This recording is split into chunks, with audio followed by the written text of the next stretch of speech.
어떤 장로님이 신앙생활 하시다가 교회 안에서 어떤 문제로 인해서 시험에 들었어요. 근데 이 장로님이 이 시험을 잘 참고 견디고 이겨냈으면 좋겠는데 안타깝게도 교회에 이제 목사님께 선언을 하고는 교회를 떠나갔습니다. 그 장로님이 이제 어느 날 예배를 드려야 돼서 어느 상가 조그만 교회를 찾아가서 예배를 드리려고 갔는데 목사님께서 너무나 환하게 그 장로님을 반겨주시는 거예요. 사정은 모르시지 누군지도 모르고 이제 새 신자가 왔나 보다 너무나 설레고 기대되는 마음으로 그분을 반겨주면서 예배를 드렸는데 목사님이 성품도 참 좋은 것 같고 말씀도 너무나 은혜가 돼서 참 많은 은혜를 받는 예배를 드렸어요. 그 장로님이 이제 예배가 끝나고 난 다음에 목사님 은혜 받았습니다. 그리고 이제 인사를 나누는데 그래서 이제 목사님께서 어떻게 오셨냐고 그랬더니 사실은 이만저만해서 내가 이렇게 오늘 오게 됐다. 다니러 왔다. 이렇게 얘기를 하신 거예요. 지금 자기는 좀 큰 교회를 섬기고 싶은데 오늘은 그냥 이렇게 예배를 드리러 왔다. 이렇게 얘기를 하신 거예요. 그 목사님이 얼마나 마음이 상심이 되겠어요. 새 신자인 줄 알고 얼마나 좋아하고 설렜는데 자기는 큰 교회 가고 싶다. 그러면서 목사님께 이렇게 얘기하는 거예요. 목사님 혹시 문제 없는 교회가 있거든 나 좀 소개시켜 주세요. 그래서 목사님께서 이렇게 얘기하셨답니다. 장로님 혹시 문제가 없는 교회를 찾거든 절대 그 교회는 나가지 마십시오. 장로님이 문제를 만드십니다. 이렇게 얘기를 했다 그래요. 참 씁쓸한 이야기죠. 여러분 우리가 교회를 한 번 옮기는 거는 굉장히 어려워요. 그런데 두 번, 세 번 옮기는 거는요 훨씬 쉬워요. 사실 나중에는 아무것도 아니게 돼요. 그냥 어떤 우리가 마트 하나 찾아가는 것처럼 그렇게 쉬운 일이 아닐까 그렇게 생각이 됩니다. 여러분 교회를 옮기는 건 정말 신중해야 됩니다. 왜냐하면 하나님과 점점 더 거리가 멀어지고 마귀의 집중적인 공격을 받을 수 있는 대상이 될 수 있습니다. 마귀는 바로 그런 분들을 공격하는 거예요. 그렇기 때문에 할 수 있으면 그 시험을 이기고 승리해야지 시험에 넘어져서는 안 됩니다. 여러분 골로새서는 바울 사도가 쓴 책이 맞죠? 바울 사도가 로마 감옥에 있을 때 그 골로새서를 개척한 에바브로에게 그 교회 성도들에 대한 상세한 이야기를 듣고 편지를 써준 것이 바로 골로새서예요. 생각해 보니까 바울은 감옥에서도 목회를 했던 것 같아요. 그렇죠? 감옥에 있으면서도 이 주옥 같은 이 옥중 서신을 써서 성도들 하나하나 생각하면서 기도하면서 하나님 말씀을 적어서 보내주잖아요. 사역자들에게. 그러니까 바울은 감옥에서도 목회를 했구나. 그런 마음이 들었습니다. 요즘 정말 성도들이 교회를 나올 수 없는 이런 시기에 많은 목회자들이 참 많은 어려움을 겪고 있잖아요. 저를 비롯해서. 지난주에 어떤 목사님 전화하셨는데 그 목사님도 역시 작은 교회 목사님이신데 목사님 참 힘들죠. 그러면서 하는 말이 목회를 내가 하려고 하는 것이 아니라 하나님께서 맡기셨기 때문에 하는 거예요. 이렇게 생각하셔야 된다고. 하나님 맡기셨으니까 하는 거지 내가 하고 싶어서 하는 게 아니라고. 내가 하고 싶어서 하면 좋을 수도 있고 나쁠 수도 있고 기분이 좋을 수도 있고 그런데 하나님 맡기셨으면 어떻게든지 해야 된다라는 거죠. 그런 말씀이 참 한편으로 위로가 되면서도 한편으로는 좀 씁쓸하기도 했어요. 물론 하나님께서 맡기신 거지만 또 하고 싶은 마음으로 열심히 할 수 있으면 얼마나 좋겠어요. 그렇죠? 빨리 그런 마음들과 열정들이 회복이 되기를 간절히 소망합니다. 우리는 지난 2주 동안에 골로새서에 대해서 계속 살펴보고 있고요. 앞으로도 계속 골로새서를 이제 살펴볼 건데 다음 주와 그 다음 주는 이제 잠깐 또 외식을 할 거예요. 왜냐하면 다음 주는 이제 종려주일이고 고난주간이 시작되잖아요. 그리고 그 다음 주일은 부활주일이기 때문에 말씀을 이제 살짝 바꾸는데 부활주일이 지나면 계속해서 골로새서를 또 이어갈 겁니다. 이 골로새 교회 성도들의 신앙생활에 대해서 사도 바울은 사랑과 믿음과 소망이 넘치는 교회라고 이야기하면서 하나님 앞에 감사한다라고 1장 전반부에서 이야기했습니다.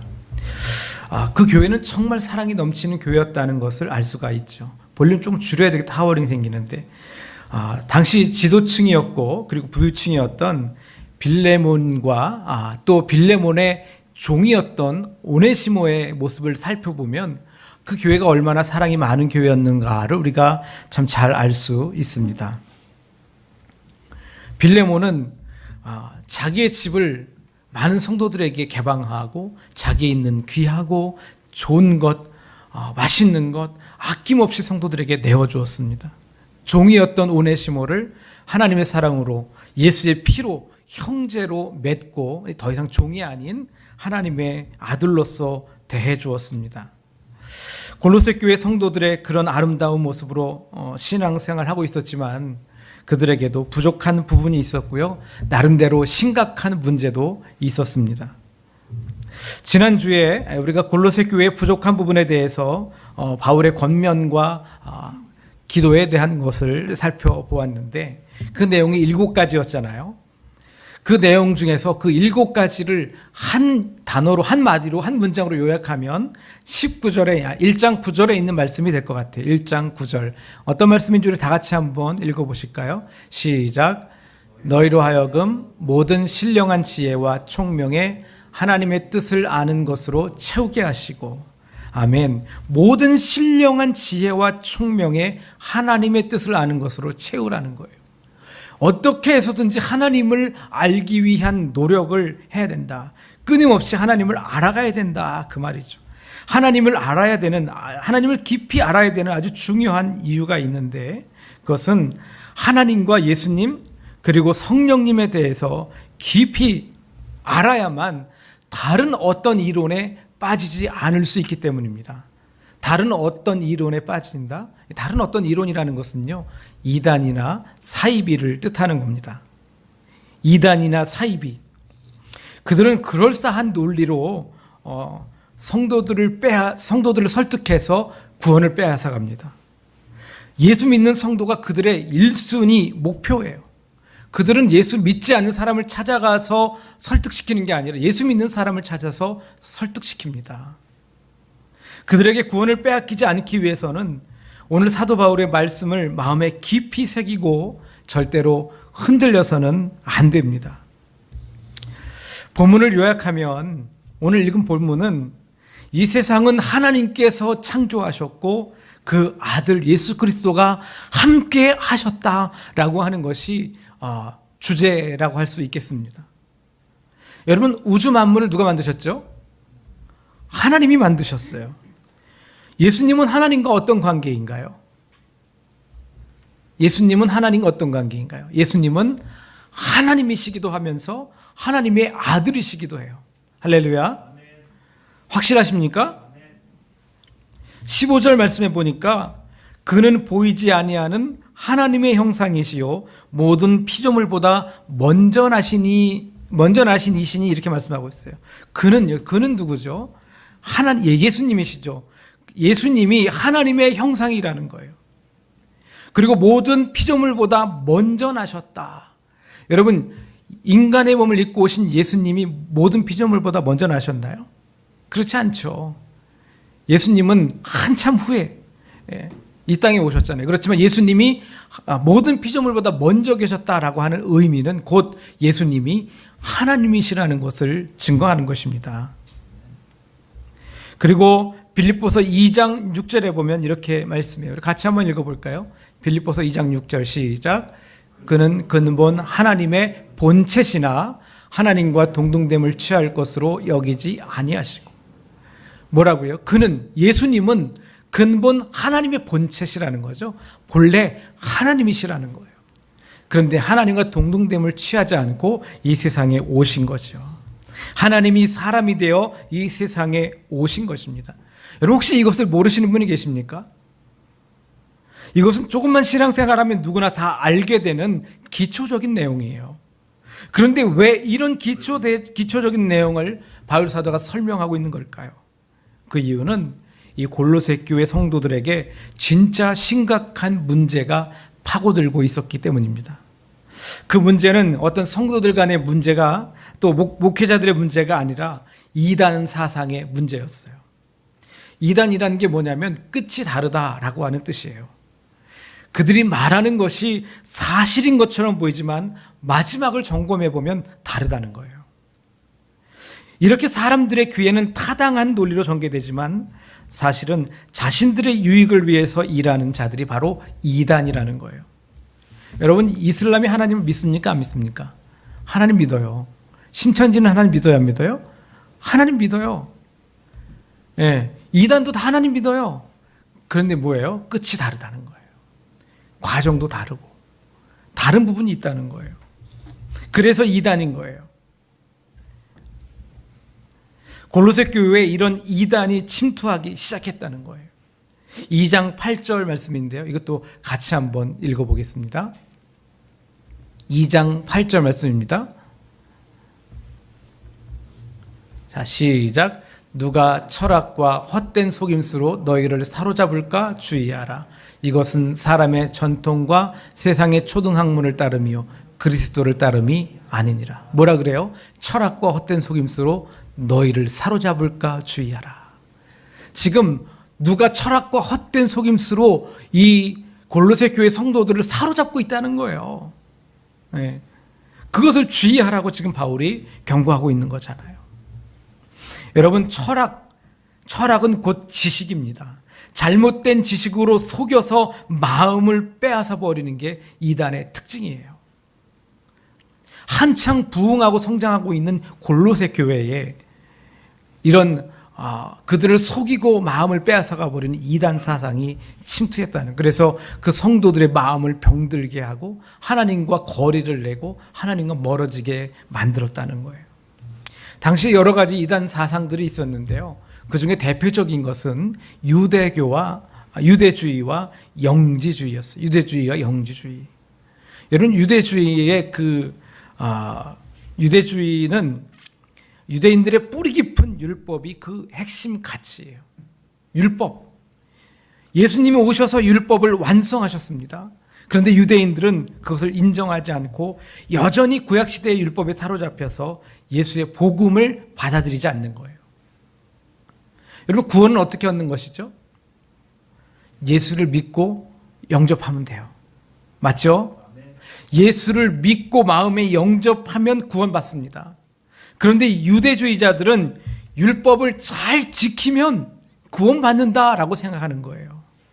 예수님을 구주로 영접하는 것이 구원받는 길이 아니라 율법을 잘 지키면 구원받는다, 이렇게 생각한 게 바로 율법주의라는 거예요.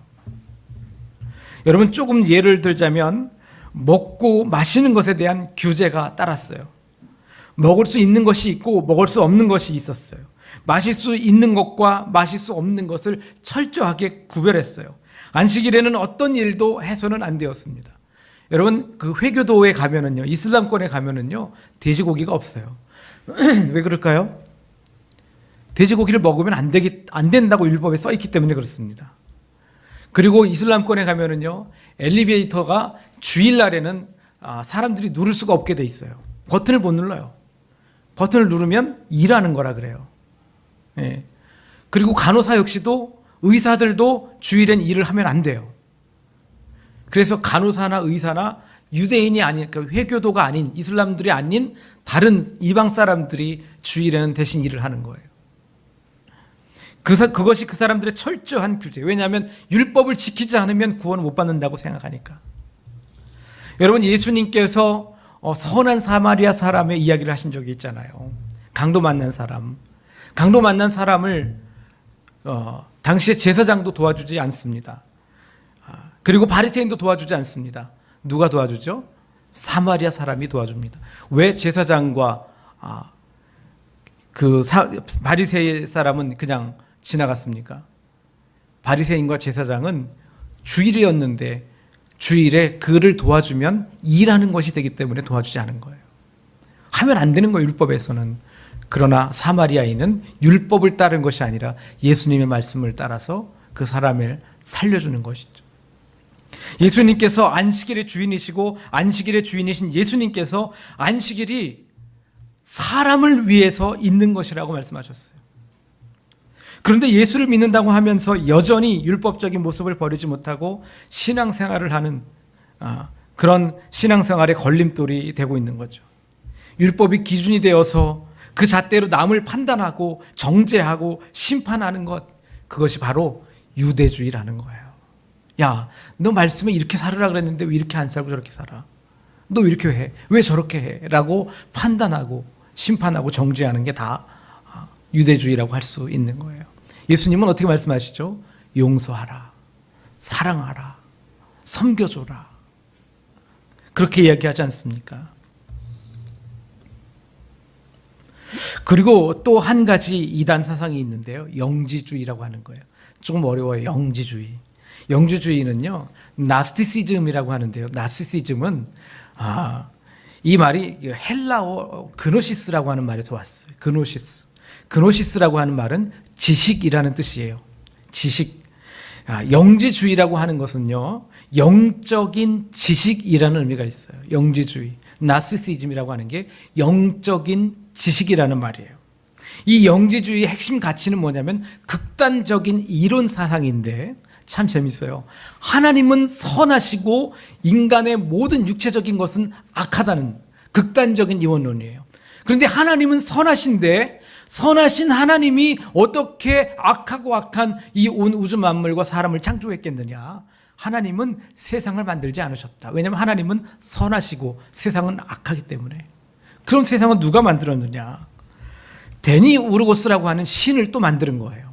하나님보다 조금 열등한 신을 만들어서, 하나님보다 조금 못한 신을, 데니 우르고스를 만들어서 이 데니 우르고스라고 하는 신이 천지를 만들었다라고 생각하는 거예요.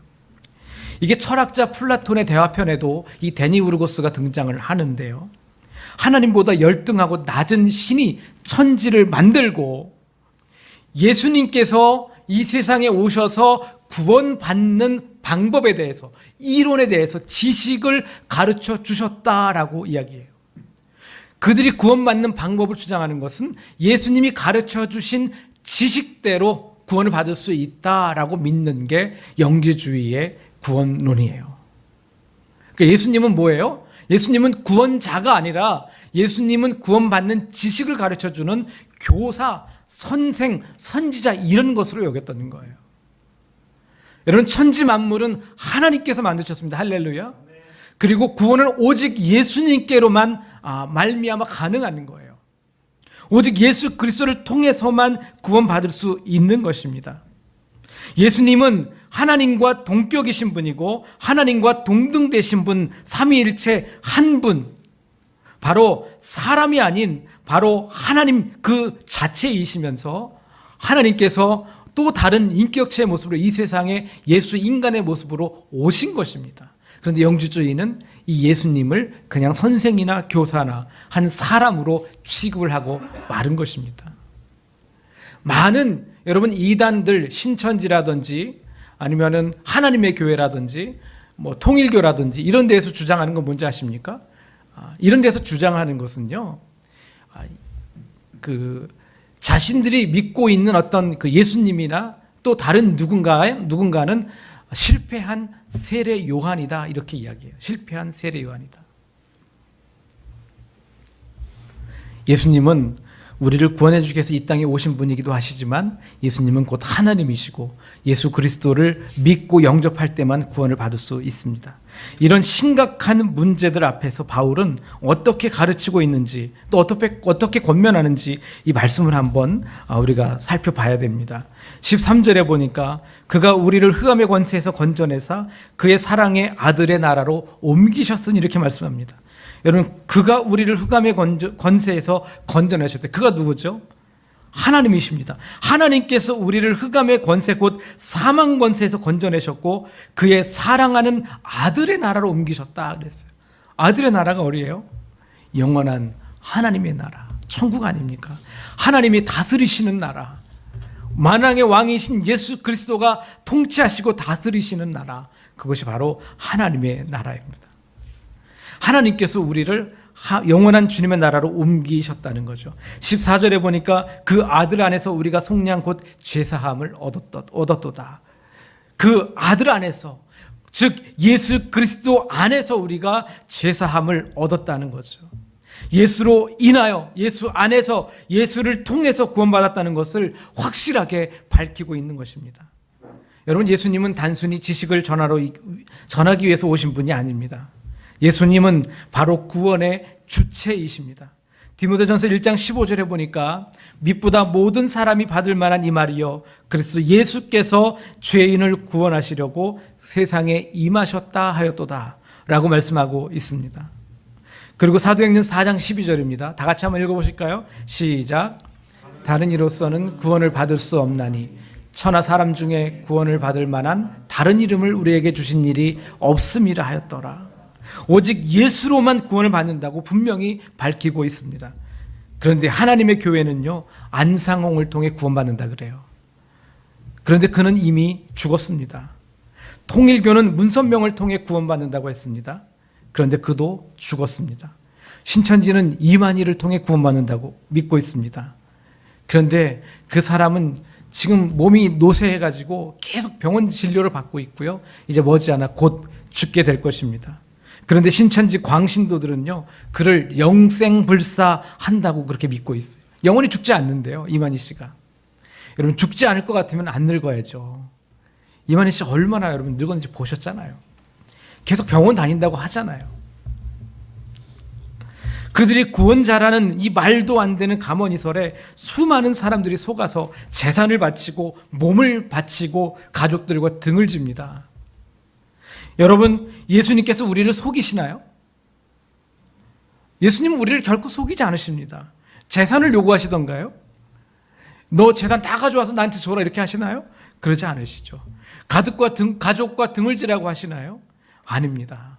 예수님은요, 내 부모를 공경하라. 그리하면 땅에서 장수하리라 이렇게 말씀하십니다. 형제와 화목하라고 하십니다. 내게 주신 것을 다른 이에게 나누어 주고 섬기라고 말씀하십니다. 그분이 바로 우리의 진정한 구원자이십니다. 그런데 영지주의는요, 예수님을 하나님께 나아가는 영적인 지식을 가르치는 분이라고 말하면서 잘못된 구원을 가르친 것입니다. 당시에 이런 이단들이 구원을 받는데 방해가 되고 또 그들을 하나님과 멀어지게 만들었다면 오늘날 어떤 이단들이 있을까요? 우리는 여기를 살펴봐야 돼요. 어떤 이단들이 있죠? 신천지, 통일교, 하나님의 교회, 구원파, 여호와의 증인, 이런 교단들이 그 대표적인 교단이죠. 그런데 여러분, 재밌는 게 하나 있는데요. 지금 이 1세대 구원주가 다 없어지고 대부분 다 2세대로 세대 교체를 했어요. 근데 세대 교체된 사람들이 누군지 아세요? 다 여자라는 거예요, 여자. 참 재밌는 게 왜 여자냐 그랬더니 그 자기들의 그 교주라고 주장하는 그 문선명이나 이만이나 안상홍이나 이런 사람들은요, 사실은 다른 이단에서 떨어져 나온 이단들인데, 다른 이단이 누구냐면 다 남자들한테 배운 거거든요. 자기들이 남자들한테 배웠는데 자기들이 남자들을 가르치거나 후계자로 지목을 해놓으면 쿠데타를 일으키거든요. 자기를 밀어버리고 자기가 또 나가서 또 다른 교파를 만들어버리는 거예요. 그러니까 자기들은 남자를 안 세우고 다 여자를 세운 거예요. 너무 재밌지 않습니까? 하나같이 어떻게 다 여자야. 그런데 신천지 이만희 씨만 실패를 했어. 후계구도. 김남자 씨인가요? 김남희 씨. 김남희 씨를 원래 후계자로 지목했는데 지금 그분과 결별했잖아요. 예. 지금 후계자가 없어요, 신천지에. 여러분, 이렇게 그런데 대놓고 우리에게 이단이라고 하는 이 이단 교파들은요, 사실 우리에게 별로 위협이 되지 않습니다. 왜냐하면 우리가 그들을 피하면 되잖아요. 멀리하면 되잖아요. 그런데 정말 중요한 것은 표면적으로 드러나지 않은 그런 이단이라는 거예요. 유대인들에게 율법주의가 있다면 우리에게는 뭐가 있을까요? 유교가 있어요. 유교. 잘 들어보세요. 예수는 믿지만 돌아가신 부모나 조상에게 생전에 못다한 효심을 드리고 싶은 마음에 뭐래요? 정성껏 제사를 드립니다. 제사 지내요, 안 지내요? 그런데 바울은 고린도전서 10장 20절에 이렇게 말씀합니다. 무릇 이방인이 제사하는 것은 귀신에게 하는 것이요 하나님께 제사하는 것이 아니니 나는 너희가 귀신과 교제하는 자가 되기를 원치 아니하냐더라. 제사는 귀신에게 하는 것이라 그랬어요. 그 사람의 영은 어디 있어요? 하늘나라에 있죠. 제사는 귀신에게 하는 거예요. 그리고 예수는 믿지만 내 앞날이 궁금하고 자녀들의 앞날이 궁금해. 그래서 뭐 하죠? 점을 보러 가요. 예. 여러분, 누가 점을 보러 가나 궁금하죠? 그런데 그 유명한 무당들에 의하면, 유명한 그들에 의하면 뭐라 그러냐면은 40% 이상이 자기들의 고객이래요. 기독교인 40% 이상이 자기의 주 고객이래요. 주로 기독교인들이 점을 보러 간다는 거예요. 하나님은 믿는데 내 앞날도 궁금하고 자녀들의 미래도 궁금한데 하나님은 안 가르쳐줘. 그러니까 점 보러 가는 거예요. 그 사람들한테. 그뿐 아닙니다. 예수를 믿지만 이사를 해야 되는데 이사를 할 때 뭘 하죠? 손 없는 날을 또 챙겨. 다 어디서 온 거예요? 다 이게 유교적인 것 아니겠어요? 그뿐 아니라 가장 중요한 건데요. 하나님을 복을 주시는 신으로만 여기는 그런 성도들이 너무나 많다는 거예요. 하나님은 그냥 나한테 복을 주시는 분이야. 그래서 내가 교회 오는 거는 하나님 앞에 복 받기 위해서 오는 거고, 내가 기도하는 거는 하나님이 내 자녀에게, 내 사업에 나에게 복을 주기 위해서 나는 하나님 앞에 예배하는 거야. 많은 성도들이 이런 생각을 갖고 기도하고 예배하고 있어요. 여러분, 하나님은 우리에게 복을 주시는 분이 맞을까요? 틀릴까요? 맞아요. 하나님은 우리에게 복을 주시는 분이에요. 그런데 하나님이 복을 주시는 이유는 하나님이 우리를 너무나 사랑하시기 때문에 우리에게 복을 주시는 거예요. 하나님이 우리에게 정말 원하시는 것은 우리와의 깊은 교제를 원하시는 거거든요. 관계를 원하시는 거예요. 하나님이 우리를 사랑하시니까 복을 주시는 거지, 아무런 관계도 없는데 그냥 우리는 하나님을 복주는 신으로 만들어서 복주는 신으로만 여긴다면 그건 하나님과 아무런 상관이 없는 거예요. 이게 얼마나 위험한 신앙인지 몰라요. 그건 정말 잘못된 신앙이에요. 그리고 성도들의 구원을 가로막는 진짜 악한 이단이 있는데요. 그게 뭐냐면 바로 인본주의입니다. 인본주의. 하나님의 말씀을 인간 위주로 해석해서 내가 편리한 대로 적용하는 거예요. 예를 들어 여러분, 출애굽기 20장 8절에 보면 안식일을 기억하여 거룩하게 지키라 그랬어요. 하나님은 분명히 안식일을 거룩하게 지키라 그러고 이날은 일도 하지 말라 그러고 일도 시키지 말라 그래요. 온종일 주님께서 우리와 교제하고 싶은 날이 주일이에요. 하나님께서 6일은 너희들 마음대로 살아라. 너희들이 원하는 거, 너희들이 열심히 최선을 다해 일하며 살아라. 그러나 주일만큼은, 이날만큼은 나와 깊은 교제를 나누며 살기를, 그렇게 보내기를 원하셔서 하나님이 안식일을 만드셨어요. 그런데 사람들이 자기 나름대로의 해석으로 간단하게 하나님 앞에 잠깐 예배드리고 나머지 온종일 자기 자신을 위한 시간으로 보냅니다. 여러분, 하나님의 말씀이 인본주의적으로 해석이 되어 가고 있는 거예요. 여러분, 우리나라에 처음 복음이 들어오고 뜨겁게 부흥하던 그때를 한번 돌이켜보세요. 선조들이 우리에게 보여주었던 신앙이 뭡니까? 아침부터 저녁까지 온전히 교회에서 주의를 지키는 거였어요. 조금 율법적인 면도 없지 않아 있지만 주일날을 뭐 사 먹지도 않고 돈도 쓰지도 않고 그러면서 주의를 지킨 적도 있습니다. 여러분, 부흥성에 한 번 하면요, 며칠 동안 금식하면서 준비해가지고 무슨 일이 있어도 부흥성에 그냥 새벽, 낮, 저녁 다 참석하면서 휴가까지 내가지고 하나님 앞에 말씀 듣고 예배드리지 않았습니까? 그런데 지금은 어떻습니까? 우리에게 과연 그런 열정과 그런 믿음의 또 순수한 믿음이 있습니까? 우리에게 이런 믿음이 필요합니다. 우리에게 이런 신앙이 회복되어져야 합니다.